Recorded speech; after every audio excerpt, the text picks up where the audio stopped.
how to know when to actually stop a Google Ads campaign from running, or whether you want to keep investing in it and scale it. This is one of the most important things when it comes to a Google Ads account, because it all comes down to how you're judging success, and then of course what you're cutting off and putting money into, which will allow you to scale the actual account. So there's three main areas that we're looking at when it comes to campaign success.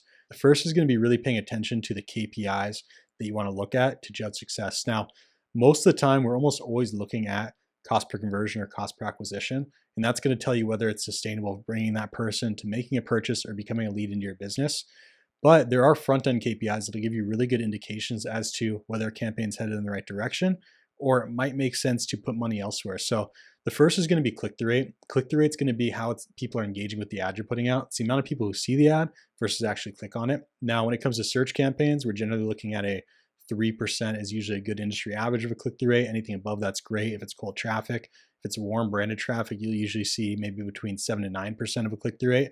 If you see really poor click-through rate, like a 1% or 1 to 2%, that's a really good indicator that you're probably not getting the best quality of traffic coming in. You need to either make a change or stop the campaign and launch another one with different targeting, different assets, whatever it is. So when it comes to an initial KPI, click-through rate's a really good indicator. Cost per traffic also is really important. We have other videos where we talk about keyword math.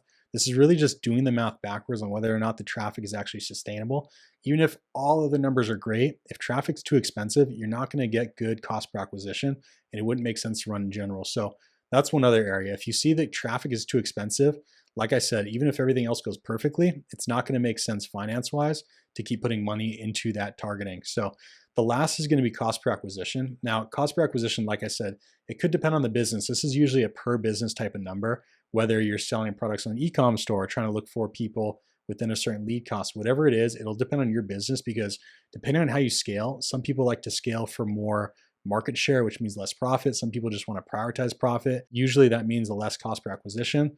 So I highly recommend basing this off your own internal numbers. But when it comes to running campaigns and stopping them, a lot of the times the pain tolerance will also depend on what you want to run within the campaign. Most people run a 2 times cost per acquisition limit. So that means if you're trying to acquire, let's say, a purchase at $50, you may only want to run a campaign or targeting up to $100 to judge it as a success or fail. Like I've mentioned in other videos, that doesn't mean just turn off the whole campaign. There might be keywords or assets, whatever they are, that are more expensive than others. And then the other ones that weren't expensive, they may be not getting enough traffic to judge success yet. So make sure before you turn off an actual campaign, go within the actual variables and turn off what's not working to give the other variables a chance. And then if everything doesn't work, then you can turn off the campaign. If it does work, then of course you have a working campaign that's profitable and you can scale off of. Now that we've talked about what data you're paying attention to and how much you're willing to spend on whether or not you're going to pause or enable certain variables or campaigns, the next important topic is going to be the actual time that you allow to run. Now, time is a bit subjective, because when it comes to time, really the only thing that matters is data.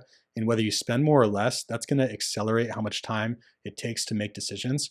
There are certain things that you want to pay attention to though, and that's going to be attribution windows and buying windows. So this is the next big topic: is how long does it generally take somebody that you're marketing to, your avatar, to make a decision? If you have a higher ticket e-com store that has really expensive products, let's say anywhere between a couple $100s to a couple $1,000s, it's going to be a different buying window than somebody who sells a $10 product or a $30 supplement, whatever it is. If someone's selling a $30 supplement, they might see the ad and then purchase in that same day. Whereas if somebody's selling a $3,000 item, it might take 2 weeks before someone actually makes a buying decision. So if that's the case and you have longer attribution and buying windows, you want to make sure that you give the campaigns enough time to close out. So the reason that's important is because let's say you run a campaign for a week and you want to make all these decisions, you think things aren't working, whatever they are, and you pause a bunch of assets.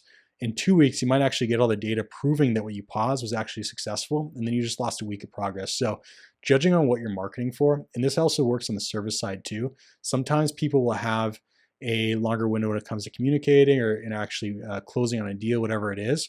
You want to make sure, whether it's local lead gen or e-commerce stores, you give that whole window the time to close out before making big decisions. That way you have all the data necessary to make that decision. Like I said, not the end of the world if you pause something or close something out, because you can always go back and turn it back on. But at the end of the day, you're really losing time if you make decisions too quickly, because you don't give the data a fair chance to come in. So if you like this video and you want to learn more about buying cycles, certain ways to make judgments on accounts, or scaling campaigns, make sure to like and subscribe for more. We also post daily on TikTok and Instagram, really great tips on how to scale your Google Ads account. Thanks for watching.